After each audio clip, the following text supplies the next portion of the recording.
Apakah Quran kalau begitu salah sebut tentang doktrin Kristen? Ya, definisi Islam soal Trinitas itu beda banget dengan Trinitasnya orang Kristen. Ya, bukan Allah, Bunda Maria dan Yesus, bukan. Kristen itu Bapa, Putra dan Roh Kudus. Kalau begitu, apakah berarti Quran salah sebut? Adalah ajaran sesat Kristen hipotetis yang muncul pada abad keempat yang meyakini bahwa Maria, Ibu Yesus, adalah Dewi dan anggota Tritunggal, Trinitas. Anak manusia ya pasti manusia, anak Allah ya pasti anak Allah, Bunda Allah sudah pasti pacarnya Allah. Bagaimana ini? Hah? Gebetan bagaimana ya? Bagaimana ini? Theotokos, Bunda Allah, untuk Maria, lebih memilih gelar Christotokos. Arti Konsili Kalsedon, rapat pilkada pilihan Tuhan. Nah, itu dia. Rapat. Oke, assalamualaikum warahmatullahi taala wabarakatuh. Seperti biasa, kalau ada ustadz yang mualaf dan kemudian menjadi ustadz ya, yang dulunya Kristen, membongkar apa yang terjadi di dalam kekristenan, biasa kebakaran bulu jenggot, asam lambungnya naik.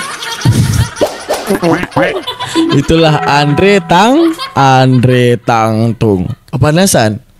Beliau mengatakan, Ustadz apa Ipung Samudra, siapa nama beliau? Gitulah. Beliau mengatakan bahwa dulunya beliau itu tidak diizinkan untuk membaca keseluruhan Bible, kata beliau. Itulah yang memicu Andre Tunggal kepanasan dan panas dalam, bahkan dalam kolor juga ikutan panas kayaknya. Yang membuat hatinya panas. Bahwa, tapi benar juga ya teman-teman ya. Kalau kita meninjau, beliau mengatakan bahwa begitu sampai gereja baru kemudian buka Matius ini bla bla bla bla, buka. Tapi dilarang membaca kitab mereka keseluruhan. Nah, ada apa? Menurut pernyataan Ustadz Ipung Satria, siapa namanya? Ipung Satria entah gimana. Oke, mari kita dengarkan. Buka Matius baru dibuka di gereja, gitu. Beda dengan kita. Kalau kita justru sama Allah bendino dikongkon ngoco ngaji. Nah, itu bedanya. Oke lah. Beliau menegaskan bahwa kalau dalam Islam itu adanya perbedaan. Apa perbedaan? Kalau kita Al-Quran dari awal Al-Fatihah, Bismillah sampai An-Nas wajib dibahas agar kemudian tahu. Makanya kita mengetahui dan mengenal ilmu tafsir Al-Quran. Itulah Islam. Dan itu hebatnya Islam dan luar biasanya Islam. Begitu ya teman-teman ya. Nah, tapi kalau di mereka sekarang gini. Kalau tiba-tiba anak-anak ya membaca Yesus punya Tuhan, apa nggak panik dirinya? Apa nggak panik tuh anak-anak? Ataupun anak-anak itu membaca tentang ayat misalnya Amsal 23 ayat 7. Wah, parah itu guys, nggak bisa dibahas. Tiba-tiba anak-anak baca tuh Bible. Perempuan jalang lubang yang dalam, perempuan asing lubangnya sempit. Pada aneh-aneh ini. Ini kok lubang apa nih? Lubang apa? Ada lubang-lubang apa nih Pak Pendeta? Lubang bola basket apa gimana nih? Kan? Tapi tidak bisa dipungkiri, rata-rata yang dibahas di gereja itu bukan keseluruhan Bible, akan tetapi mereka membahas ayat-ayat pilihan. Itu kemudian harus kita ketahui ya teman-teman ya. Oke, mari sama-sama kita lanjutin. Kita lihat Andre Tunggal mau ngeles apa lagi. Let's go. Kita lanjutkan ya. Jadi teori bangun konspirasi samudra. berikutnya ala Ustadz Bangun Samudra ini, dia mengatakan kafirlah yang mengatakan Allah itu satu. Sebelum itu, itulah ya teman-teman ya. Itu yang menunjukkan seharusnya mereka berpikir. Kalau kitab aku dibaca mana kecil, kalian tahu ayat-ayat yang remas-remas payudara tuh. Nah, kalau dibaca gimana? Ya kan? Remas payudara, membaca Lot berzina dengan kedua anaknya. Ini bapak-bapak tidur sama dua putrinya sendiri. Apa nggak bahaya buat mental anak-anak, ya kan? Menjelaskan manusia dari keju. Kalian nggak tahu ada manusia dari susu kental manis dan keju, guys. Mampus pengetahuan manusia, ya kan? Nah, seharusnya mereka itu harus lebih konsisten, lebih terbuka. Ayolah, sekali aja seumur hidup kalian tuh bangun gereja yang khusus di gereja itu akan menjelaskan daripada kejadian 1 korelasinya sampai semua Bible keseluruhan. Nah, dia ngajarin semua firman. Jadi ibadahnya setiap hari. Hanya untuk 1 hari 2 firman, 1 hari 3 firman. Menjelaskan semuanya secara jelas. Bukan hanya firman-firman pilihan doang. Bukan secara firman yang dipilah dan dipilih itu doang yang dibahas. Nggak adil dong. Bahas juga masalah payudaramu bagaikan gugusan anggur. Anjay, mari kita memuaskan birahi. Hari ini suamiku kagak ada di rumah. Anjay, mabar, enak banget tuh kitab. Kama Sutra coy. Ada dalam kitab mereka. Isinya itu ngeres semua. Belum lagi Amsal 2327. Amsal 2327 jangankan didapatin oleh anak kecil, didapatin oleh orang dewasa aja bahaya. Kenapa Bang Daman? Bayangin kalau suami orang yang dapatin, bahaya. Apalagi suasananya lagi renggang-renggangnya di rumah. Dia baca gini. Dia terbuka baca Bible. Amsal 2327. Perempuan jalang lobangnya dalam, perempuan asing lobangnya sempit. Panik dong dia. Panik dong. Pasti panik. Langsung terpikir otaknya yang aneh-aneh. Istri gua dalam apa sempit ya? Wah, bahaya nih. Ya kan? Istri gua ini dalam apa sempit ya? Dia perempuan jalang apa perempuan asing ya? Bahaya. Parah nih. Parah teman-teman, parah. Pulanglah dia. Dek, apa bang? Ayolah dek. Enggak, Ade lagi ngambek. Ayolah, sekali aja, penting kali ini. Kenapa Ade lagi ngambek? Ade lagi nggak mau. Aku lagi nggak mood. Ayolah, sikit bukalah sikit. Ayolah dek, bukalah sikit. Ya kan? Bukalah sikit. Akhirnya dites lah, dek, apa? Kok dalam, dek? Wah, ada apa ini? Kok dalam ini? Hah? Kenapa kok bisa dalam? Apa sih abang nih? Bukannya tiap malam ini juga yang kau rasa rupanya? Hah? Kenapa kau permasalahkan kalau dalam? Bukan ini yang kau rasa selama ini, bang? Bukan masalah itu, dek. Kenapa? Adik tahu di dalam kitab kita Amsal 2327 disebutkan bahwa perempuan jalang lobangnya dalam. Sekarang kau jujur di depanku. Tunjukkan berapa lelaki yang pernah masuk ke sini sehingga lobang kau dalam. Mampus kan? Apa enggak cerai? Apa enggak cerai anak orang tuh? Hah? Apa enggak hancur anak orang kayak gitu? Rusak anak orang ya kan? Hancur anak orang. Jangankan anak-anak, kalangan dewasa juga bisa cerai kalau salah baca firman. Oke, sekarang dia mau framing ke arah Al-Quran. Oke, kita terima. Let's go. Kita dengarkan. Tuh, dari bagian dari yang 3. Kan Tuhan mereka ada 3 rupa-rupa warnanya. Ya. Terus orang Kristen gak boleh baca Alkitab di rumah. Boleh bukanya kalau disuruh baca di gereja. Kita bahas satu-satu. Kafirlah yang mengatakan Allah satu dari bagian dari yang 3. Ini dari mana sih? Ini ayat dari surah 5 ayat 73 yang mengatakan sesungguhnya kafirlah orang-orang yang mengatakan bahwasanya Allah salah seorang dari yang 3. Salah satu. Ini Ustadz Bangun Samudra mengutip surah 5 73 ya. Dan di surah yang sama ayat 116 Allah berfirman, wahai Isa putra Maryam, engkaukah yang mengatakan kepada orang-orang, jadikanlah aku dan ibuku sebagai 2 Tuhan selain Allah? Nah, coba teman-teman perhatikan. Ini salahnya di mana? Ini ganjilnya di mana ini? Ya, anehnya di mana ini? Rupanya dari surah 5, ya 73 dan 116, ini kan kelihatan berelasi dong. Allah salah seorang dari yang 3. Yang 3 itu apa? Ternyata ada Allah, ada Isa putra Maryam, dan Maryam sebagai 3. Ya, 3. Kayak gitu. Jadi cara pikir mereka dari surah ini adalah Tritunggal itu atau Tuhannya orang Kristen itu ada pada Allah, Bunda Maria, dan Yesus. Dan ini adalah tafsirannya Islam. Pertanyaan kita kan begini jadinya. Apakah Quran kalau begitu salah sebut tentang doktrin Kristen? Ya, definisi Islam soal Trinitas itu beda banget dengan Trinitasnya orang Kristen. Ya, bukan Allah, Bunda Maria, dan Yesus, bukan. Kristen itu Bapa, Putra, dan Roh Kudus. Kalau begitu, apakah berarti Quran salah sebut? Apakah berarti Quran salah paham? Apakah berarti salah ngerti? Nah, kalau Quran itu salah paham, salah sebut, salah ngerti, Trinitas berarti ya nggak sesuai fakta dong. Ingat ya, belief sistemnya Muslim adalah ini perkataan Allah kepada Muhammad. Oke, berarti dia ingin mengatakan bahwa Allah Subhanahu wa taala membohongi muslim. Are you ready dengan semua fakta? Menunjukkan apa? Dia sebenarnya apologetik Kristen, kurang pelajari sejarah apa gimana? Sekarang gini. Baru kita mengatakan Allah Subhanahu wa taala sebagai penipu dan pembohong. Andaikan Bunda Maria dalam fakta kekristenan tidak pernah disembahkan sama sekali, maka Allah Ta'ala bohong. Maka itu tidak pernah terjadi. Oke? Siap, aman, nyaman, tentram, damai ya. Siap-siap duduk di kursi ya. Oke. Tapi kalau seandainya Bunda Maria pernah disembahkan, apakah Allah salah? Ataukah justru ini ayat mujizat untuk mengatakan bahwa Roh Kudus itu adalah Tuhan lantikan, sebelum kemudian dibidatkan orang yang mengatakan Bunda Maria sebagai Mom of God. Mana buktinya Bang Daman? Oke. Tenang, kita lengkap sama bukti. Pertama, kita lihat dulu daripada ajaran Nestorius. Karena mereka nggak sadari. Ajaran, sekarang gini, kita konfirmasi dulu ya teman-teman ya. Ajaran Andri Tunggal gimana?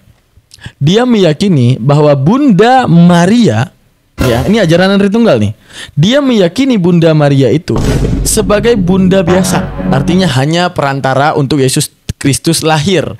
Hanya sebagai ya bunda manusia biasa. Ya ibunya Kristus gitu doang.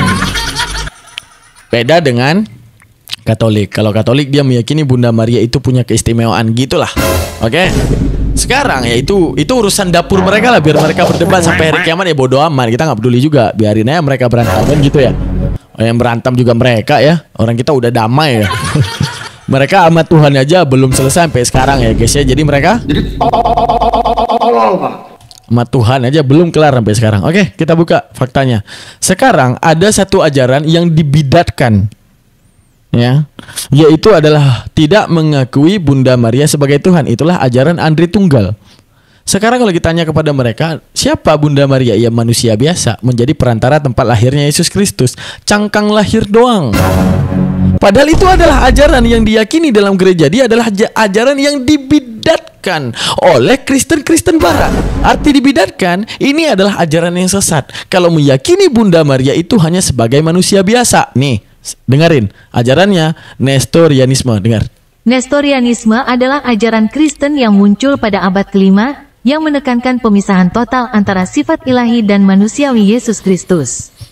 Ajaran ini berpusat pada keyakinan bahwa Yesus memiliki dua pribadi yang terpisah, satu manusia dan satu ilahi, yang tidak bersatu dalam satu pribadi. Ajaran ini juga menolak gelar Theotokos, Bunda Allah, untuk Maria, lebih memilih gelar Christotokos, Bunda Kristus. Berikut penjelasan lebih detail. 1.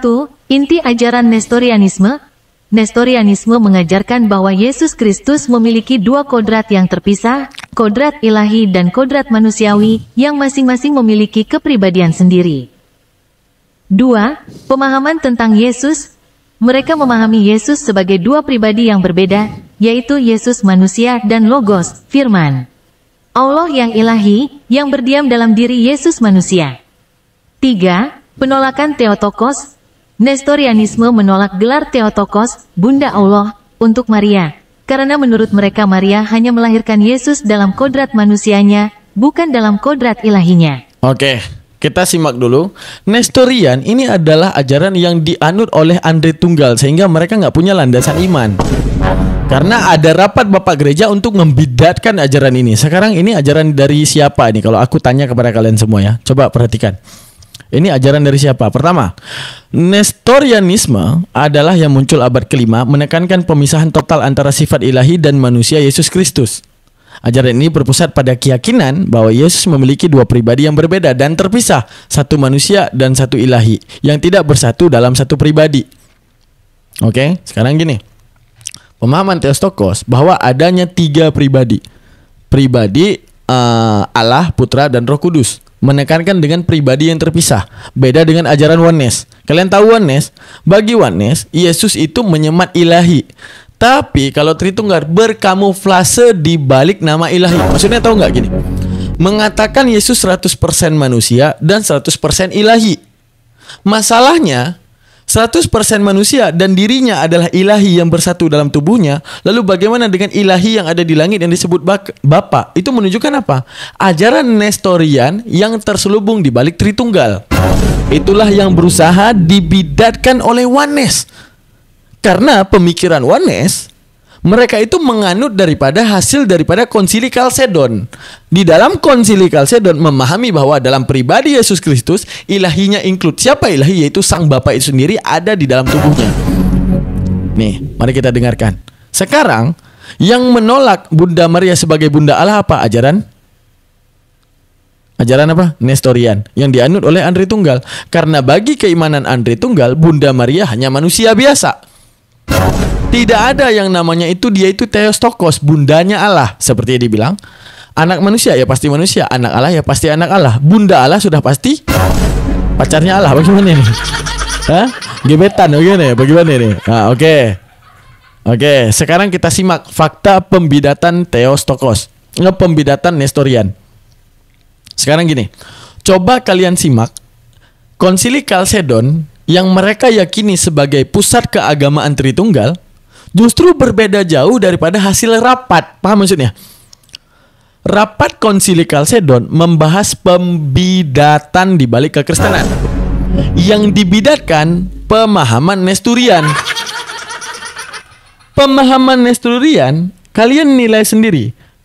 Konsili Kalsedon yang lebih kena terhadap Tritunggal sekarang atau Nestorian yang dibidatkan? Kita simak baik-baik. Penjelasan Konsili Kalsedon dulu. Arti Konsili Kalsedon, rapat pilkada pilihan Tuhan. Nah, itu dia. Rapat pilkada Tuhan dipilihkan ya. Oke, dengar. Konsili Kalsedon. Konsili Kalsedon yang diadakan pada tahun 451 M merupakan konsili ekumenis keempat dalam sejarah gereja Kristen. Konsili ini terutama membahas isu kristologi, yaitu tentang hakikat Yesus Kristus. Konsili Kalsedon menegaskan bahwa Yesus Kristus adalah satu pribadi dalam dua kodrat ilahi dan kodrat manusia, yang tidak bercampur, tidak berubah, tidak terbagi, dan tidak terpisahkan. Tuh, tidak terpisah. Konsili ini juga membahas isu-isu organisasi gereja dan mengeluarkan beberapa kanon, aturan gereja. Nah, dengar ini ya. Konsili Kalsedon dan Maria. Tuh, dengar. Meskipun Konsili Kalsedon fokus pada kristologi, keputusan-keputusannya memiliki implikasi bagi pemahaman tentang Maria, Bunda Yesus. Konsili Kalsedon menegaskan bahwa Maria adalah Bunda Allah, Theotokos, karena ia melahirkan Yesus, yang adalah Allah dalam kodrat manusia. Ini berarti bahwa gelar Bunda Allah untuk Maria tidak hanya mengacu pada kodrat manusia Yesus, tetapi juga pada kodrat ilahinya. Konsili Kalsedon, dengan demikian, menegaskan bahwa Maria adalah Bunda Allah dalam arti penuh dan utuh. Arti penuh dan utuh. Artinya, apa yang salah dalam Al-Quran ketika menegaskan bahwa Bunda Maria pernah disembahkan? Pernah diperdebatkan sebagai Tuhan ataupun tidak? Pernah masuk dalam caleg pilkada pemilihan Tuhan loh. Masalahnya, mana yang lebih dekat dengan Andre Tunggal? Sekarang kita lihat, Konsili Kalsedon tidak meyakini ada pemisahan antara ilahi dan Yesus yang sebagai manusia, ataupun kita sebut sekarang dengan Oneness. Jadi yang bidat sebenarnya apa? Mereka Tritunggal. Mereka memisahkan antara kodrat-kodrat ini. Itulah yang dibidatin oleh Oneness. Namun di antara keduanya bukan siapa paling benar, tapi siapa paling sesat. Nah, itu yang harus kita cari sebenarnya. Di antara kedua, di antara pilkada pemilihan Tuhan. Lalu di mana kesalahan Al-Quran? Kalau Al-Quran salah, Bunda Maria itu tidak pernah terjadi perdebatan antara Mom of Christ, ibu dari Kristus, ataupun Mom of God, ibu daripada Tuhan. Seharusnya tidak akan pernah ada perdebatan. Masalahnya diperdebatkan untuk menunjukkan apa? Ada orang yang meyakini bahwa Bunda Maria juga ikutan jadi Tuhan. Kalau enggak ngapain ada rapat? Kalau enggak ngapain ada rapat konsili pilkada pilih Tuhan? Terus ibunya itu jadi wakil Tuhan apa gimana? Itu ada rapat-rapatnya itu gimana itu? Ya kan? Itu untuk menunjukkan bahwa mereka tidak tahu berpegang teguh terhadap iman mereka di arah yang mana.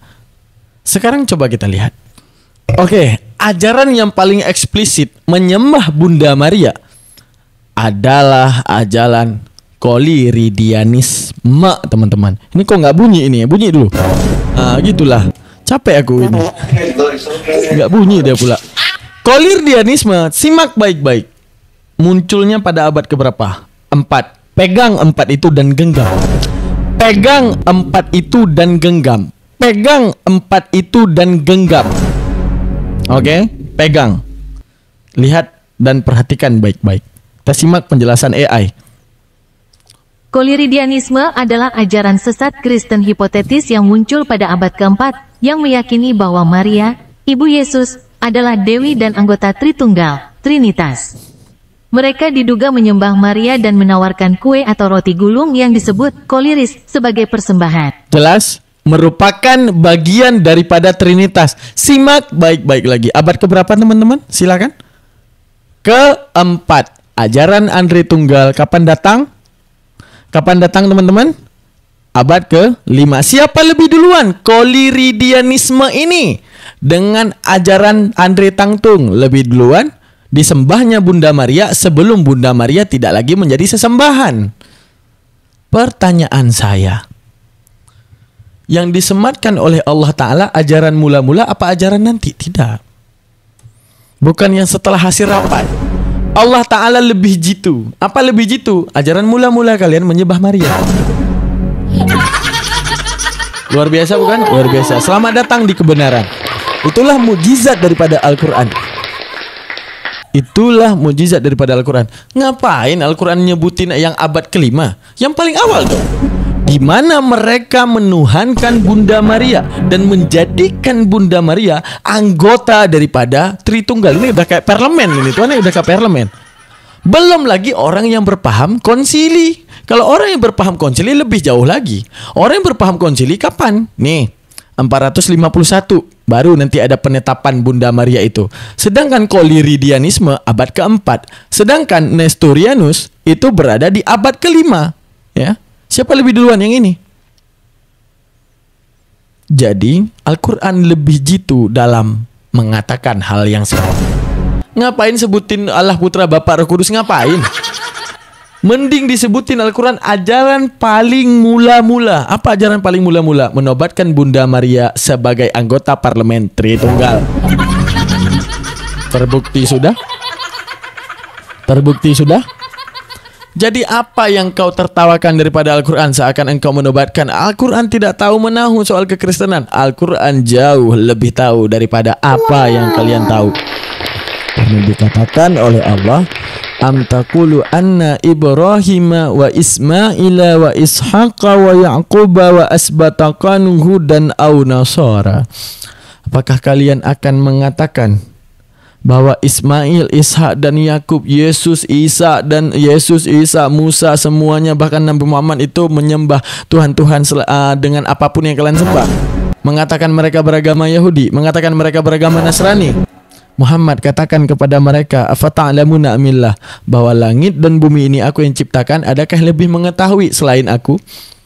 Kejadian di masa lampau kuturunkan Muhammad untuk memberitahukan siapa aku yang sebenarnya. Di balik penyelewengan yang telah jahil, yang telah dilakukan oleh tangan-tangan jahil manusia, Maha benar Allah dengan segala firman-Nya. Jadi logikanya, Al-Quran ngapain catat ajaran terdahulu, ya Pak? Ngapain catat ajaran yang udah nanti setelah rapat-rapat pilkada gitu kan? Udah pilkada, udah pilih kades dan semua, nggak perlu. Al-Quran cukup mencatat yang paling awal. Apa? Kolirdianisme. Selesai. Jadi apa yang kamu bidatkan daripada Al-Quran? Sekarang gini, baru boleh Al-Quran itu salah seperti pernyataan saya tadi. Andaikan Bunda Maria tidak punya fakta bahwa dia pernah disembah sekalipun. Andaikan Al-Quran mengatakan dia tidak pernah disembahkan sekalipun. Oke, benar. Tapi masalahnya dia pernah disembahkan. Jadi apa yang salah dari Al-Quran? Pernah jadi bagian daripada Trinitas. Jadi apa yang salah daripada Al-Quran? Untuk menunjukkan apa? Pakai otak. Ini adalah firman terakhir. Perjanjian lama, perjanjian baru, perjanjian akhir adalah Al-Quran yang tak mampu diselewengkan oleh tangan manusia manapun yang mau bersikap jahil terhadap firman Tuhan. Selamat datang di kebenaran, duhai Andre Tangtung. Sekarang kita buka Andre Tunggal, kita cari dulu mukanya. Kita belum kasih hadiah untuk hari ini. Mana dia? Kita patut banget untuk memberi dia hadiah. Kok nggak ada mukanya yang gede hari ini, guys? Wah, nggak ada mukanya, guys. Waduh, kita nggak bisa ngasih hadiah ini. Udahlah.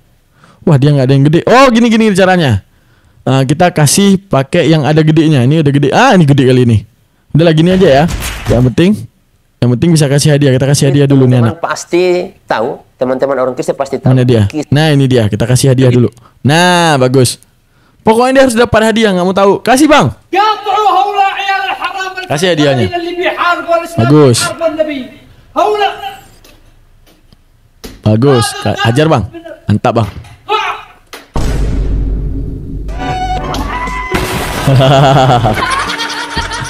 Yang penting hadiah harus kita kasih karena kegoblokan yang dia buat.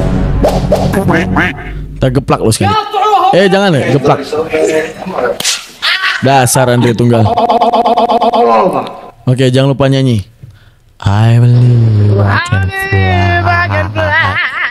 I believe I will catch you. Oke, demikian teman-teman, jazakallah. Jangan lupa subscribe, like, dan komen. Jangan lupa titipkan komentar. Jangan lupa mengambil ilmunya. Kalau penting maka dicatatkan agar menjadi benteng akidah untuk kalian semua. Saya Daman Huri. Saya pamit undur diri. Jangan lupa untuk titipkan komentar. Wujudkan emosi kalian terhadap Andre Tungtung yang goblok banget. Oke, teman-teman. Dan jangan lupa untuk kemudian untuk cek di deskripsi ada link Saweria untuk infaknya ataupun di rekening yang ada di bawah ini. Jazakallah. Bye. Assalamualaikum warahmatullahi wabarakatuh.